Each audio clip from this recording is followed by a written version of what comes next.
탄식하는 노래가 79편의 내용입니다. 우리 몇 절을 통해서 얼마나 참혹한 일들을 겪었는지 한번 살펴보겠습니다. 1절 말씀 한번 읽어보겠습니다. 시작. 하나님이여, 이방 나라들이 주의 기업의 땅에 들어와서 주의 성전을 더럽히고 예루살렘이 돌무더기가 되게 하였나이다. 여러분, 우리 일제시대 때 창경궁이 창경원으로 격화되고 아주 모욕당하는 일이 있었죠. 왕이 머물던 궁전이었는데 세종대왕이 아버지 태종을 이제 위에서 지은 건물이죠. 그런데 그 왕의 머물고 거처 있었던 집무실이자 처소가 그냥 동물들 전시하고 식물원을 만들어서 우리 국격을 떨어뜨리고 우리가 식민지임을 자각하게 그런 방법을 썼다는 거죠. 지금 이 유다 백성들이 예루살렘의 멸망을 생각하며 바라보는 것은 창경궁이 창경원 되는 정도의 일이 아닙니다. 왜냐하면 그 예루살렘은 천지를 지으신 하나님이 지성소 안에 언약궤 시은자 위에 머무셨던 곳이고, 지금껏 한 번도 이 예루살렘이 이렇게 처참하게 짓밟힌 적은 없기 때문에 예루살렘이 다 돌무더기가 되고 하나님의 그 영화로운 보좌의 발등상과 같은 예루살렘 성전이 회파되고 다 무너져 내렸다는 것은 이 유다 백성들에게 있어서는 낙심 중에서도 낙심이고 정말 자신의 생명을 잃는 것보다 훨씬 더 중차대한 지금 민족적 자존심에 상처를 입은 사건이다, 이렇게 말할 수가 있겠습니다. 예루살렘이 돌무더기가 되어버렸다는 것이죠. 3절 말씀 읽어보겠습니다. 그들의 피를 예루살렘 사방에 물같이 흘렸으나 그들을 매장하는 자가 없었나이다. 이 짧은 구절 안에 많은 이야기가 들어있습니다. 예루살렘에는 원래 피가 흘렀습니다. 어떤 피가 흘렀나요? 사람의 죄를 대속하기 위한 가축의 피가 흘렀죠. 가축의 대속의 죽음으로 죽고 그 피가 강처럼 흐르고 그 고기는 하나님 앞에 불살라지거나 그 제사의 용도에 맞게 사용되었습니다. 그런데 지금 나라가 멸망한 뒤 보니까 피가 똑같이 강처럼 흐르고 있는데 사람의 피가, 더 이상 사람을 위해 대속의 죽음을 죽는 짐승의 피가 아니라 사람 자체의 피가 강물처럼 흐르고 있다는 것이죠. 그리고 그 시체를 매장할 이조차 없어서 시체가 그냥 들에서 썩고 있는 상황이 펼쳐지고 있다. 얼마나 참혹한 상황을 지금 겪고 있는 것입니까? 4절 말씀도 읽어보겠습니다. 우리는 우리 이웃에게 비방거리가 되며 우리를 애워싼 자에게 조소와 조롱거리가 되었나이다. 여러분, 오늘 시편을 읽으면서 우리가 중요하게 생각해야 될 것은 진짜 조롱과 조소가 무엇이냐, 우리가 이것을 분별해야 되는데, 우리 친구들은 넓은 집에서 사는데 우리 집은 조그매, 좀 창피하다. 여러분, 그런 건 창피한 일이 아닙니다. 남의 자식들은 좋은 대학 갔는데 우리 자식은 그렇지 못했다. 이게 부끄러울 일이 아니라는 것이죠. 진짜 부끄러운 일은 영적으로 실패하고 좌절하여서 하나님의 백성이 하나님의 백성 아닌 자들에게 처참하게 짓밟히는 상황이 정말로 부끄럽고 수치스러운 일이다. 이것을 우리가 기억해야 된다는 것이죠. 그렇다면 하나님께서 예고도 없이 갑자기 유다를 멸망시키셨느냐라고 하면 그렇지 않습니다.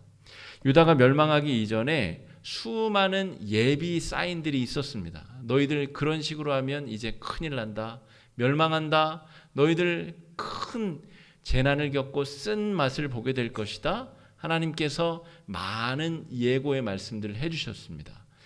이사야와 예레미야와 같은 선지자들은 물론이거니와 수많은 예언자들이 이미 경고하였습니다. 뿐만이 아니죠. 136년 전에 북이스라엘이 똑같은 이유 때문에 이미 멸망당하였습니다. 멸망당하고 그냥 나라만 빼앗겼느냐? 아닙니다. 아수르 제국이 아주 악랄하게 이 북이스라엘 백성들을 자신들의 땅으로 강제 이주시키고 또 혼혈 정책을 섰고 종교를 완전히 말살시키는 정책을 펴서 북이스라엘에게 벌어진 일들을 너무나 똑똑하게 경험해서 잘 알고 있습니다. 그럼에도 불구하고 유다도 멸망했다는 것은 이들의 죄악의 본성, 우리가 가지고 있는 이 교만과 죄악의 본성이 얼마나 끈질기고 무서운가. 또 주전 586년에 유다가 본격적으로 멸망하기 이전에 20년 전에 이미 1차 포로단이 끌려갑니다. 이 왕족들과 이 고관대작들이 먼저 끌려가게 돼요. 너희들 더 이상 반항하면 이제 정말 죽는다라고 바벨론에 경고하기 위하여 포로들을 끌고 가죠. 그리고 7, 8년 뒤에 2차 포로도 끌고 갑니다. 그러니까 하나님이 갑자기 부지불식간에 유다를 멸망시킨 게 아니라 계속해서 경고하고 예비박을 주고 정말 이대로 살다가는 너희들 끝장난다라고 경고를 주셨는데 그들이 끝내 멸망해버리고 말았다 하는 것이죠. 그러니까 우리 안에 있는 이 지독한 교만과 죄악의 뿌리가 얼마나 무서운가. 장차 멸망할 것을 뻔히 알고 있으면서도 그 길을 향해 가고 있는 우리의 연약함을 이 시편 79편이 고스란히 담아내고 있다라고 하는 것이죠. 인간이 스스로의 능력으로 이 죄악의 문제를 해결할 수 없기 때문에 이 남유다의 멸망 이후로 400여 년이 지나 예수 그리스도의 성육신과 십자가 보혈 사건이 등장하게 되는 것이죠. 이제 더 이상 인간의 노력으로는 이것이 불가능하다는 것이 명확하게 드러난 사건이 성육신과 십자가 보혈 사건이다라고 할 수가 있겠습니다. 여러분 1절부터 4절까지 내용이 멸망한 백성들의 처참한 자기 고백의 내용입니다. 그렇다면 이제 5절부터 이제 살려달라, 구원해달라라고 하는 기도의 내용이 시작되는데 5절 말씀 한번 같이 읽어보겠습니다. 5절입니다. 시작. 여호와여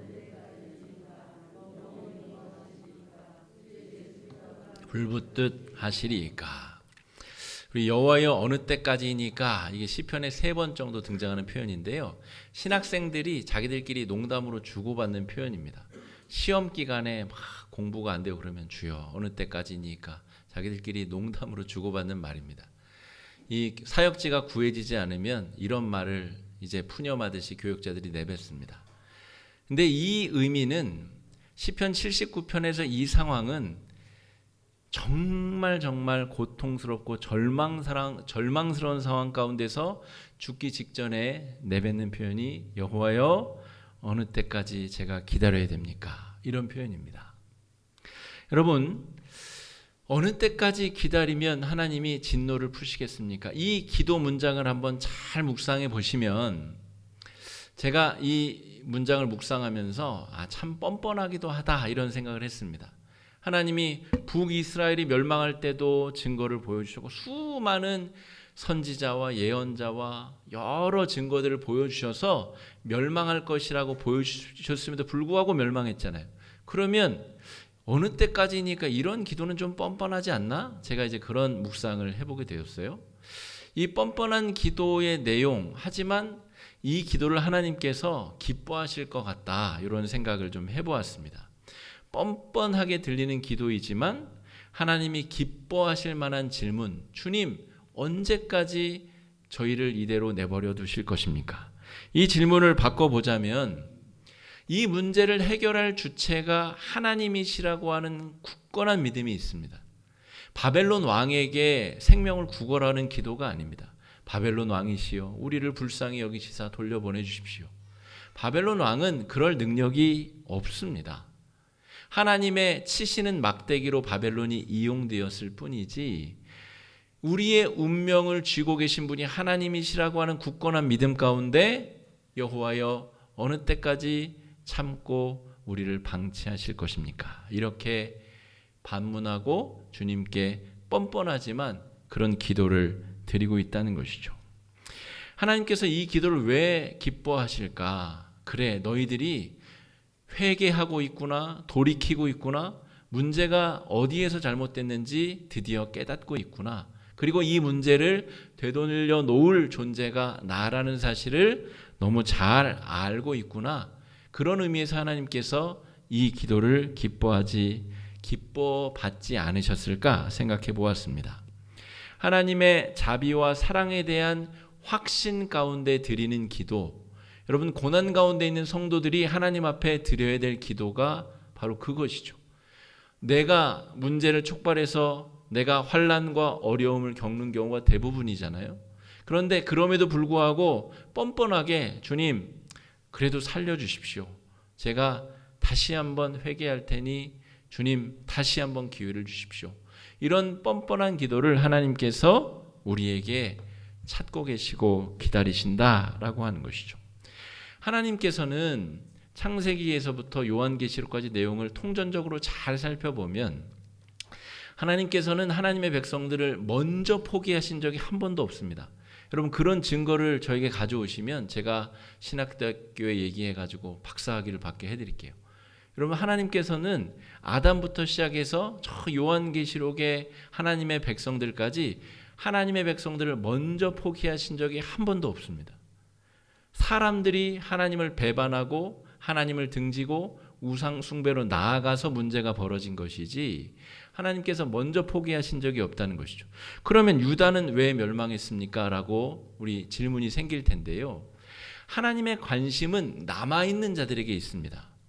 남아있는 자들을 통하여 다시 회복해야 되는데 여기서 더 지체하면 남아있는 자들조차도 몰살하게 될 경우에 하나님께서 인생 채찍과 사람 막대기를 통하여 우리의 등짝을 후려치실 때가 있다는 것이죠. 북이스라엘의 경우에 아하방 시대에 3년 반이나 비가 내리지 않았습니다. 그때 활동했었던 선지자가 엘리야죠. 엘리야가 뭐라고 기도하죠? 저밖에 안 남았습니다. 그런데 하나님께서 엘리야에게 들려주신 음성은 아직 7,000명이 남아있다는 것이죠.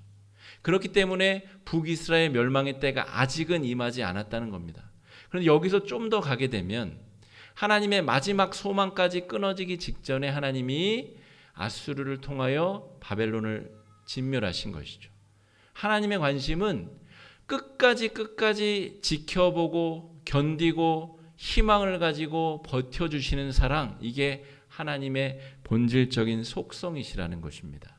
그런데 그것조차도 희망이 없을 때 암세포가 온몸에 퍼져서 더 이상 희망이 사라지기 이전에 하나님이 남유다를 지금 재난 가운데 고통 가운데 밀어넣으신 것이죠. 하나님이 먼저 포기하신 것이 아닙니다. 하나님의 자비와 사랑에 대한 확신이 있어야 어려움 가운데서도 성도가 바르게 기도할 수 있고 다시금 일어날 수 있습니다. 하나님이 어떤 분이신지에 대한 확신이 없으면 바르게 기도할 수가 없습니다. 하나님이 나를 버린 거 아니야? 하나님이 나 포기한 거 아니야? 그렇게 불안해서 어떻게 우리가 하나님을 믿겠어요? 79편에서의 기도는 하나님은 변치 않으시고 나를 먼저 놓지 않으시고 내가 언제든 회개하면 다시금 나를 품어주실 그 사랑의 하나님에 대한 확신이 있는 자가 주 앞에 드리는 기도가 시편 79편의 기도다 하는 것이죠. 여러분 여러 가지 이유로 질병으로 경제적인 어려움으로 관계적인 어려움으로 또 지금 우리 김 권사님 가정 같은 경우는 뜻하지 아니하는 하나님의 소천 부르신 사건 때문에 어려움 가운데 있을 수 있습니다.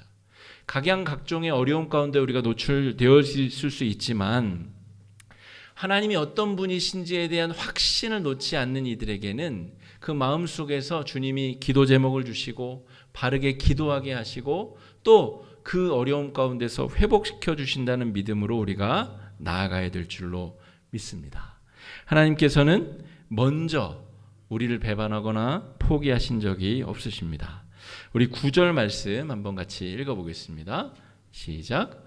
우리 구원의 하나님이여 주의 이름의 영광스러운 행사를 위하여 우리를 도우시며 주의 이름을 증거하기 위하여 우리를 건지시며 우리 죄를 사하소서.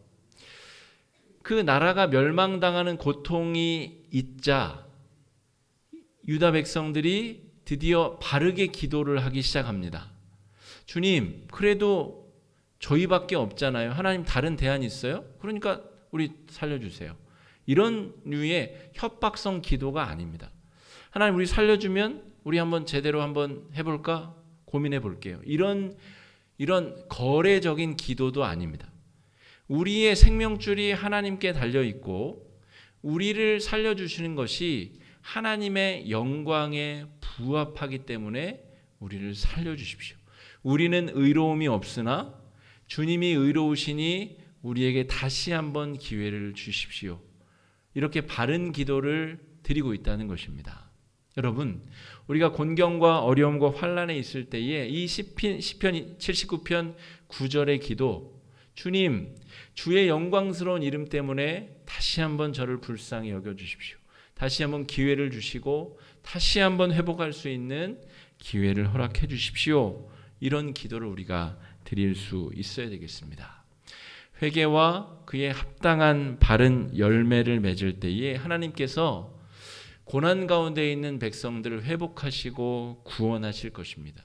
그 회복은 약 400년 뒤에 예수 그리스도의 성육신과 십자가를 통해서 구체화되지만 하나님께서 그 전에 이 기도에 응답하시죠. 그래서 586년에 나라가 망한 이후에 50년 뒤에 1차 귀환자들이 예루살렘에 당도하게 됩니다. 성전을 다시 중수하고 다시 또 돌아온 이 귀환자들에 의해서 성벽이 중건되는 은혜를 겪게 된다는 것이죠. 완벽한 회복은 아니나 이 기도에, 눈물 어린 기도에 하나님께서 응답해 주시고 소망의 증거들을 주신 것이라 할 수 있겠습니다. 13절 말씀 한번 같이 읽어보겠습니다. 13절입니다. 우리는 주의 백성이요 주의 목장의 양이니 우리는 영원히 주께 감사하며 주의 영예를 대대에 전하리이다. 하나님께서 가나안 땅 젖과 꿀이 흐르는 땅을 주셨지만 이것이 죄 짓는 방도가 되었습니다. 그런데 이제 주님, 우리 다시 한번 회복시켜 주시면 주의 백성답게 하나님 목장의 양답게 그렇게 살아가겠습니다. 우리가 그 은혜를 감사하며 하나님의 백성답게 회개에 합당한 열매를 맺으며 살아가겠습니다. 여러분, 오늘 설교의 제목이 가장 중요한 문제입니다. 여러분, 돈을 버는 것, 건강을 유지하는 것, 인간관계 잘하는 것, 우리에게 중요한 것들 너무 많잖아요. 취미생활이 중요한 분들은 막대한 돈을 쏟으며 시간과 열정을 들여서 취미생활을 하잖아요. 우리 각자에게 소중한 것이 너무 많은데 그 중에 중요하고 가장 중요한 것을 찾아보자라고 하면 79편 말씀에 의하면 하나님과의 관계가 그 이 세상 어떤 것보다도 더 소중하다 하는 것이죠. 여러분, 비싼 옷 입고 좋은 차 타고 다니고 넓은 집에 살면 그게 정말 중요한 문제를 해결한 겁니까? 오늘 말씀은 그렇지 않다는 것이죠. 하나님이 숨 한 번 부시면 모든 것이 한 번에 다 쓸려 내려갈 수 있다는 것이죠. 욥이 경험한 것처럼 나는 하나님 앞에 의롭다 했지만 마귀의 장난에 한순간에 모든 것을 다 잃을 수도 있다는 것입니다. 그때 본질적으로 남게 되는 것이 하나님과 우리 사이의 관계의 수준입니다. 어떤 관계를 맺고 있는가? 그 관계만이 정말 중요한 것이다, 이렇게 말할 수 있다는 것이죠. 하나님의 백성답게 살아가는 삶이 정말 필요합니다. 가식적이고 또 의로운 척하는 삶이 아니라 연약하면 연약함이 있는 대로 그대로 솔직히 인정하고 실수하고 잘못하면 회개하고 하나님의 뜻대로 살아가려고 조금씩 계속 지속적으로 애쓰는 것. 여러분, 우리가 이제 하반기를 시작하며 목장 모임을 오늘 시작하는데요. 잘 되면 좋겠는 마음으로 기도하고 준비하고 애썼지만 잘 안 될 수도 있습니다.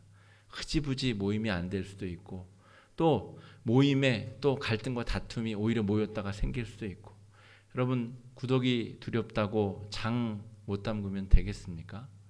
우리가 혹여 실수하고 조금 미진하더라도 거기에서부터 하나님과의 관계 안에서 또 앞으로 계속해서 하나님과의 관계를 성장시키고 증진시키려고 애쓰는 것이 신앙생활의 본질입니다. 하나님과의 관계가 그렇게 중요하다는 것이죠. 그것이 모든 것을 나타냅니다. 우리 교회는 새로 지은 교회보다 건물이 낡았죠. 엘리베이터도 없고 뭐 어르신들 계단에 오르기 불편합니다. 여러분, 그런 것들은 우리 교회의 수준을 평가할 기준이 못 됩니다. 성도 한 명 한 명이 과연 하나님과 어떤 관계 안에 있는가? 그러면 초가삼간에 있어도 정말 아름다운 교회가 될 수 있는 것이죠. 우리의 신앙생활의 수준이 그것을 증명해내고 나타낼 수 있다는 것이죠. 우리가 하나님과 어떤 관계를 맺고 매일매일의 삶 속에서 하나님의 백성답게 살아가고 있는가, 그렇게 애쓰고 있는가라고 하는 것이죠. 이 세상에서 가장 중요한 것은 하나님과의 신실한 관계입니다. 그것을 위해서 우리가 오늘 목장 모임도 다시 재개하는 것이죠. 그것을 더 잘하기 위해서, 더 원활하게 하기 위해서, 더 풍성하게 하기 위해서 그것을 하는 것입니다. 고난 중에 계신 성도님들이 계시다면 하나님이 어떤 분이신지를 절대로 잊어버리지 마시기 바랍니다.